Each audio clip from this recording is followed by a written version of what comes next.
Hi friends. So ఎలా ఉన్నారు? So dinner అయిపోయింది కదా. చెప్పాం కదా ఫ్రెండ్స్, 7:30 కల్లా లాస్ట్ ముద్ద తినేటట్లు ప్రయత్నం చేయండి. అక్కడ నుంచి 2.5 అవర్స్ లోపు నిద్రలోకి వెళ్ళే ప్రయత్నం చేయండి. చూడండి సార్, ఇండియన్ స్టాక్ మార్కెట్లో భయంకరమైన ర్యాలీ రాబోతుందా? దానికి కారణాలు కనిపిస్తున్నాయి. సో అవేంటో డిస్కస్ చేద్దాం. అలాగే ట్రంప్ టారిఫ్ అప్డేటు, సో ఇండియాకి సంబంధించిన అప్డేట్ వచ్చింది. సో అదేంటో చూద్దాం. అలాగే tech Mahindra, LTTS, just dial వీటి యొక్క Q1 అప్డేట్స్ ఎలా ఉన్నాయి. సో అలాగే ఐడిఎఫ్సి ఫస్ట్ బ్యాంక్ సంబంధించిన న్యూస్ ఇన్ఫర్మేషన్, డెక్సాన్కి సంబంధించిన ఇన్ఫర్మేషన్, సో అలాగే ఐసిఐసి ప్రుడెన్షియల్ దీనికి సంబంధించిన earning update, state bank of ఇండియాకి సంబంధించిన ఇన్ఫర్మేషన్, అలాగే ముఖ్యంగా మనం డిస్కస్ చేసుకోవాల్సింది హెచ్డిఎఫ్సి బ్యాంకు వాళ్ళు డివిడెంట్ బోనస్. సో అది అనౌన్స్ చేయబోతున్నారు. అది చాలా కీ ఈవెంట్ అవబోతుంది మన మార్కెట్కి. సో ఇత్యాది విషయాలతో బ్యాంక్ నిఫ్టీ కథాగమనంతో వీడియోని సింపుల్గా క్లోజ్ చేద్దాం. చూడండి సో ముందుగా వీడియోలోకి వెళ్ళే ముందు ఏంటంటే ఒకసారి వీడియోని లైక్ చేయడం అనేది మర్చిపోవద్దు. సో అట్లాగే చూడండి, నిఫ్టీ గురించి చూసే ముందు టెలిగ్రామ్ బైట్స్ చూశారు కదా. సో నేను లేటెస్ట్గా ఇచ్చిన అప్డేట్ అయితే కనుక బైర్ యాక్టివేటెడ్ అనే విషయం అప్డేట్ ఇచ్చాం లేటెస్ట్ బైట్లో. 25,476 వైపు వెళ్ళే అవకాశాలు ఉన్నాయి అనేది మనం అప్డేట్ చేశాము. అలాగే ఏంటంటే ఎర్లీ మార్నింగ్ ఏంటంటే మూమెంటం తేడా అనిపించింది. సో ఎర్లీ మార్నింగ్ ఏంటంటే ఈ టర్నింగ్ని బలంగా హిట్ చేయడంతో సో మనకి 25K బ్రేక్ అవుతుందేమోనని అనిపించింది అనమాట. సో 25,154 దగ్గర ఉన్నప్పుడు ఆ మూమెంటం అలా అనిపించింది, అర్థమవుతుందా? కానీ సో ఇన్సైడ్ ఇన్ఫర్మేషన్ అంటే హిడెన్ ఇన్ఫర్మేషన్ వాళ్ళకి వచ్చింది. ఆ న్యూస్ అప్డేట్ ఏంటో కూడా మనం చెప్దాం. సో ఆ అప్డేట్తో ఏంటంటే బయర్ సడన్గా యాక్టివేటెడ్, అంటే FIIDA ఎవరో చేశారనేది కాదు, బలంగా ఏంటంటే బై ఆర్డర్స్ యాక్టివేట్ అయినాయి. దానివల్ల ఏంటంటే మనం సో ఆ వ్యూని మనం పైకి మార్చుకోవాల్సి వచ్చిందనమాట. చెప్పాను కదా ఫ్రెండ్స్, ఎర్నింగ్స్ సీజన్ ఉన్నప్పుడు మనకి ఒక 4-5 డేస్ కంటిన్యూగా ర్యాలీ అవుతుందని, లేకపోతే డౌన్ ట్రెండ్ నడుస్తుందని. సో ఇలా ఖచ్చితంగా చెప్పలేము. ఎందుకంటే ఒక కంపెనీకి సంబంధించిన ఎర్నింగ్ అప్డేట్ కానీ దానికి సంబంధించిన క్లూస్ కనిపించినాయి అనుకోండి, యాక్షన్ అనేది స్టార్ట్ చేస్తారు. సో దానివల్ల ఏంటంటే మార్కెట్లో ఒక బిగ్గర్ కంపెనీ థింగ్స్ బాగుంటే ఒకలాగా, సో అలాగే ఒక బిగ్గర్ కంపెనీ నిఫ్టీలో బిగ్ గెయిన్ కనుక డ్రాప్ ఉంటే కనుక ఇంకొకలాగా. సో TCS అప్పుడు మనం బాగా డిస్కస్ చేసాము. సో చూసారు కదా, TCS ట్రెండ్ చేంజ్ చేసే అవకాశాలు ఉంటాయి అని పార్షియల్గా ఇంపాక్ట్ చేసింది కదా. అలాగే ఇది షార్ట్ కవరింగ్ ర్యాలీయా నిజమైన ర్యాలీ అనేది ఈరోజు వెయిట్ చేద్దాం అనుకున్నాం. ఎర్లీ మార్నింగ్ హిట్టింగ్ గట్టిగా కొట్టారు. సో అయితే ఏంటంటే హెచ్డిఎఫ్సి బ్యాంక్ సంబంధించిన క్లూ అనేది మనకి న్యూస్ అప్డేట్ లేటుగా వచ్చినా వాళ్ళకేంటంటే సో ముందుగానే ఇన్ఫర్మేషన్ ఉంది. అలాగే ట్రంప్కి సంబంధించిన టారిఫ్ అప్డేట్ కూడా ఇండోనేషియాతో ఏంటంటే సో ఇండోనేషియాతో ఎలాంటి డీల్ ఉందో, సో ఇండోనేషియా మీదేమో 19% టారిఫ్, అలాగే ఏమో సో ఇండోనేషియా వాళ్ళకేమో US వాళ్ళు ఫ్రీగా ఎక్స్పోర్ట్ చేసుకుంటున్నారనమాట. సిమిలర్ కైండ్ ఆఫ్ డీల్ కొనసాగుతుంది ఇండియాతో అనేది మనకు అప్డేటు 1-2 డేస్లో మనకు వచ్చేస్తుంది అది. అయితే దాని వేవ్, అలాగే హెచ్డిఎఫ్సి బ్యాంకు యొక్క బోనస్ ఇష్యూ కన్సిడర్ చేస్తారంట జూలై 19th రిజల్ట్స్ అనౌన్స్ చేయడంతో పాటు, అలాగే స్పెషల్ ఇంటర్మ్ డివిడెండ్ అంటే లాభాలు బాగానే వచ్చి ఉండొచ్చు సో అనేది అంచనా. కాబట్టి ఏంటంటే దానివల్ల మార్కెట్లో ఏంటంటే బలం పుంజుకుంది. చూడమండి, అవి వచ్చేటప్పటికి ఆల్రెడీ యాక్షన్ జరిగిపోద్ది. కానీ మార్కెట్లో ఏంటంటే రన్నింగ్ క్యాండిల్ని చూసి మాత్రమే బయర్ యాక్టివేట్ అయ్యారా లేదా అనేది చెప్పగలం. అంతేగాని పలానా స్పెసిఫిక్ పాయింట్ అని చెప్పలేము. ఎర్నింగ్ సీజన్ జరుగుతున్నప్పుడు ఎస్పెషల్లీ చాలా డైనమిక్గా ఉండాలి. సో చూశారు కదా, TCSది మర్చిపోయారు. TCSలో కూడా బయింగ్ స్టార్ట్ అవుతుంది. నేను చూపిస్తాను చార్ట్ని. అయితే సో మార్కెట్ ఏంటంటే సో ఇక్కడ నుంచి పైకి వెళ్ళే అవకాశాలు కనిపిస్తున్నాయి. సో ఇక్కడ గ్యాప్ ఉంది చూసారా, అంటే ఈ రెడ్ క్యాండిల్కి, సో ఈ రెడ్ క్యాండిల్ యొక్క అప్పర్ విక్కి గ్యాప్ ఉంది కదా, అక్కడ కొద్దిగా స్లో డౌన్ అవుతుంది పైకి వెళ్ళే క్రమంలో. కానీ ఓవరాల్గా ఏంటంటే 25,473 వైపు వెళ్తుంది. చూడండి సార్, 25,473 వైపు అని చెప్తున్నాను. సో దాన్ని గుర్తుపెట్టుకుంటే డైరెక్షన్ అటు అంటే పాజిబిలిటీ ఉంది. మధ్యలో ఏదైనా డైనమిక్గా మార్చుకోవాల్సి వస్తే మార్చుకోవాలి, అంతే కదా. ఎందుకంటే ట్రంప్ ఏదైనా టారిఫ్ అప్డేట్ కానీ మనం ఊహించిన థింగ్ ఏదైనా వచ్చిందనుకోండి, నేను 25,500 కాల్ ఆప్షన్ తీసుకున్నాను, సో దానికోసం కూర్చుంటాను, అట్లా వెళ్ళదు మార్కెట్. ఎర్నింగ్లో చాలా డైనమిక్గా ఉంటుంది. సో నా ఉద్దేశం ఏంటంటే డైరెక్షన్ అప్, అలాగే ఏంటంటే ఇక్కడ next strong profit booking area ఉంది కాబట్టి ఇక్కడ దాకా వెళ్ళే పాజిబిలిటీ ఉంది. అంతేగాని గ్యారంటీ అనేది స్టాక్ మార్కెట్కి పనికిరాదు. డైరెక్షన్ అయితే కనుక పైకి వెళ్ళే పాజిబిలిటీ ఉన్నాయి. మధ్యలో ఏదైనా తేడా పడితే డైనమిక్గా చూడాలి. అర్థమవుతుందా అది? సో అదనమాట నా వ్యూ. సో ఒక 6 months మన ఛానల్ని జాగ్రత్తగా అబ్జర్వ్ చేయండి. నేను చెప్పేది అర్థం చేసుకోవడానికి ట్రై చేయండి. ట్రేడ్ చేయడానికి ప్రయత్నిస్తే అర్థం కాకుండా చేస్తే మాత్రం బెడిసి కొడుతుంది, చాలా ఇబ్బంది పడతారు. అర్థమవుతుందా? అది అనమాట. సో ఆ విషయం అనేది గుర్తుపెట్టుకోండి. సో డౌన్ నడుస్తుంది, టీసీఎస్ వల్ల డౌన్ నడిచే అవకాశాలు ఉన్నాయి అనుకున్నాం. ఆ ఎర్నింగ్ ముందే మనం అప్రమత్తం అయ్యాము. సో దాని తర్వాత డ్రాప్స్ చూశారు. అలాగేనంటే ఈ రెడ్ క్యాండిల్ పడుతున్నప్పుడే సో ఇక్కడ నుంచి షార్ట్ కవరింగ్ వచ్చే అవకాశాలు ఉన్నాయి అనుకున్నాం. కొంచెం కింద దాకా వచ్చి షార్ట్ కవరింగ్ రావచ్చు, లేదా రాకుండా కూడా రావచ్చు. ఆ పాజిబిలిటీ ఉందనుకున్నాం. అంతేగాని సో కరెక్ట్గా మనం ఏదో ఇక్కడ బై ఆర్డర్స్ ఉన్నాయి కాబట్టి ఖచ్చితంగా దాన్ని టచ్ చేస్తారని గ్యారంటీ ఉండదు. అది మనం చెప్పాము. కాకపోతే ఏంటంటే మీరు వినేటప్పుడు పాయింట్స్ ఏంటంటే మీ పొజిషన్కి ఫేవర్గా వెతుక్కుంటారు. వీడియోస్ వెనక్కున్నాయి కదా, ఒక్కసారి వెళ్ళి వెరిఫై చేయండి.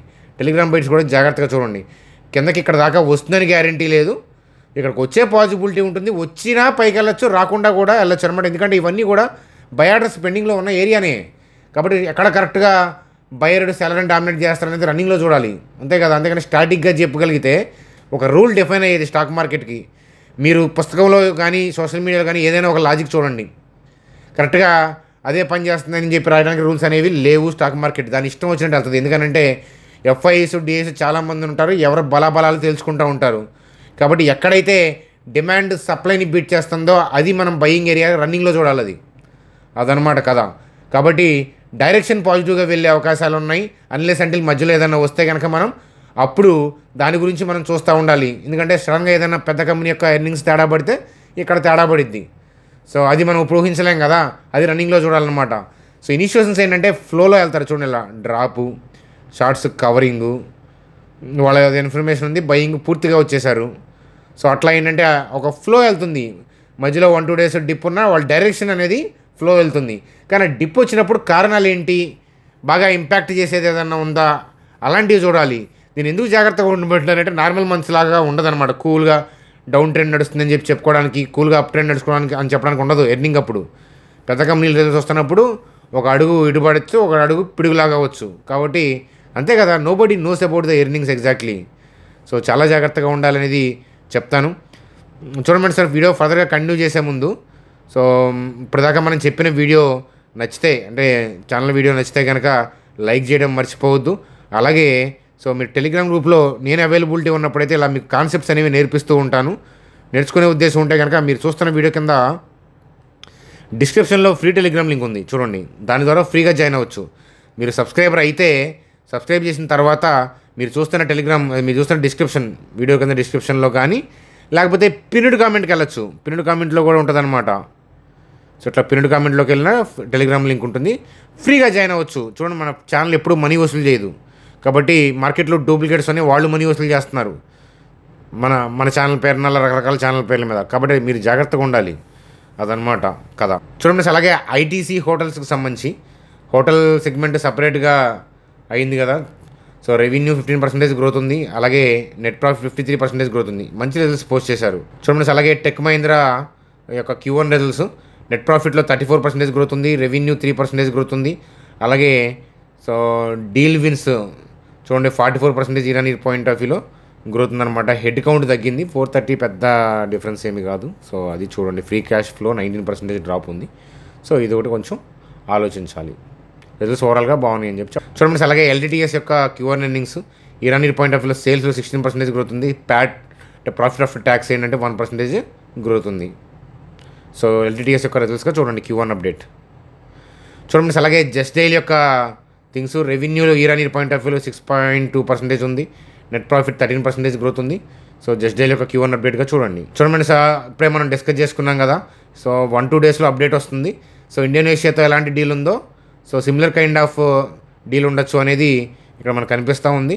Trump to impose 19% tariff on Indonesian goods, so US to pay no tariff in Indonesia, అదనమాట కదా. సో బాగానే డీల్ చేసుకుంటున్నాడు కదా. చూడండి. అలాగే ICICI prudential, so ICICI prudential యొక్క earning update, net premium income year point of వ్యూలో 8% గ్రోత్ ఉంది, నెట్ ప్రాఫిట్ 34% గ్రోత్ ఉందన్నమాట.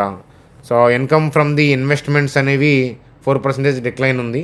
చూడండి ఫ్రెండ్స్, ప్రతి ఇన్సూరెన్స్ కంపెనీలు కూడా ఏంటంటే మన మనీని ఇన్వెస్ట్మెంట్ చేస్తాయి. సో ఇన్వెస్ట్మెంట్స్ ద్వారా ఎక్కువ ఎర్న్ చేస్తాయి కాబట్టే ఇన్సూరెన్స్ కంపెనీలు పే చేయగలుగుతాయి అన్నమాట. సో అదనమాట కథ. చూడండి, అలాగే డెక్సాన్కి సంబంధించి నోమ్రా వాళ్ళు ఏంటంటే బై అని చెప్తున్నారనమాట. టార్గెట్ ప్రైస్గా ఇలా ఇస్తా, ఇక్కడ నుంచి 35% పైకి వెళ్తుందని చెప్పి పాయింటర్స్ చెప్తున్నారు. ఆ పాయింటర్స్ ఒకసారి మీరు జాగ్రత్తగా అబ్జర్వ్ చేయండి. చూడండి, అలాగే SBI గురించి board approves fund raising up to 20,000 crores అంట. సో బాండ్స్ ఇష్యూస్ చేయడం ద్వారా 20,000 crores fund raising point of వ్యూలో చూస్తున్నారు. అది గవర్నమెంట్ అప్రూవల్ పెండింగ్ ఉంది. సో వాళ్ళు అప్రూవ్ చేస్తేనే వీళ్ళు వెళ్ళాలి, అదనమాట కదా. చూడండి sir, remaining updates bank Nifty గురించి చూసే ముందు సో వీడియోని లైక్ చేశారు కదా.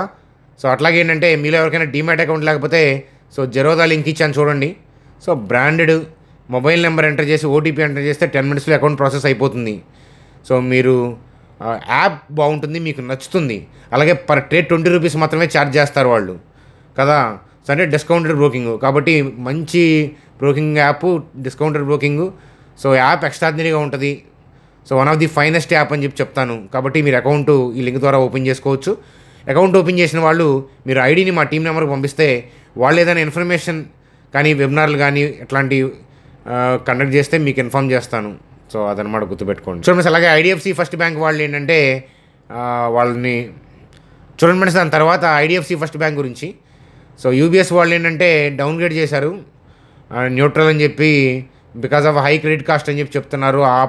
High credit cost and operational expense అని చెప్తున్నారు, మీడియం టర్మ్ అని. దానివల్ల IDFC ఫస్ట్ బ్యాంకు డ్రాప్ అయిందనమాట. 5 daysలో 6% డ్రాప్ అయినట్లు ఇక్కడ న్యూస్ అప్డేట్ కనిపిస్తూ ఉంది. చూడండి, అలాగే బ్యాంక్ నిఫ్టీ పాయింట్ ఆఫ్ వ్యూలో so bank Nifty point of వ్యూలో మనకి సో క్లియర్ కట్గా అప్ ట్రెండ్ కనిపిస్తూ ఉందన్నమాట.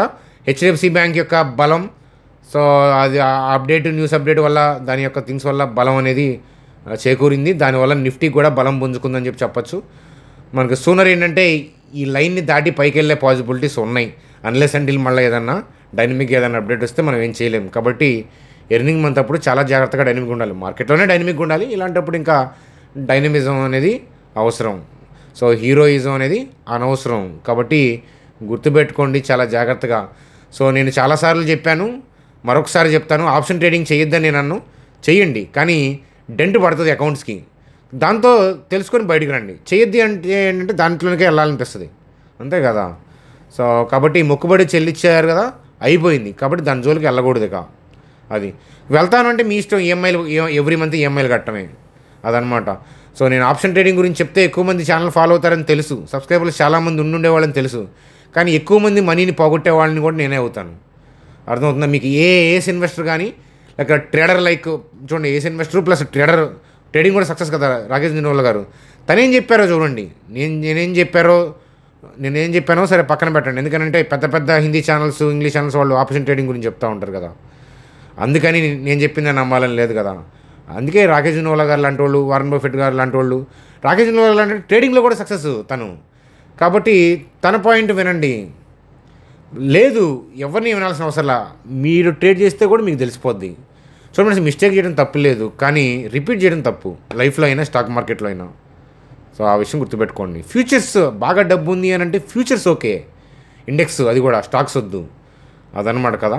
సో కాబట్టి నేను చెప్పిన గుర్తుపెట్టుకొని మీలో కొద్దిమంది అయినా సరే ఆప్షన్ ట్రేడింగ్ ఇనీషియల్ ట్రేడ్స్లో లాస్ వచ్చినాక వాటి నుంచి బయటపడతారని నా ఆశ.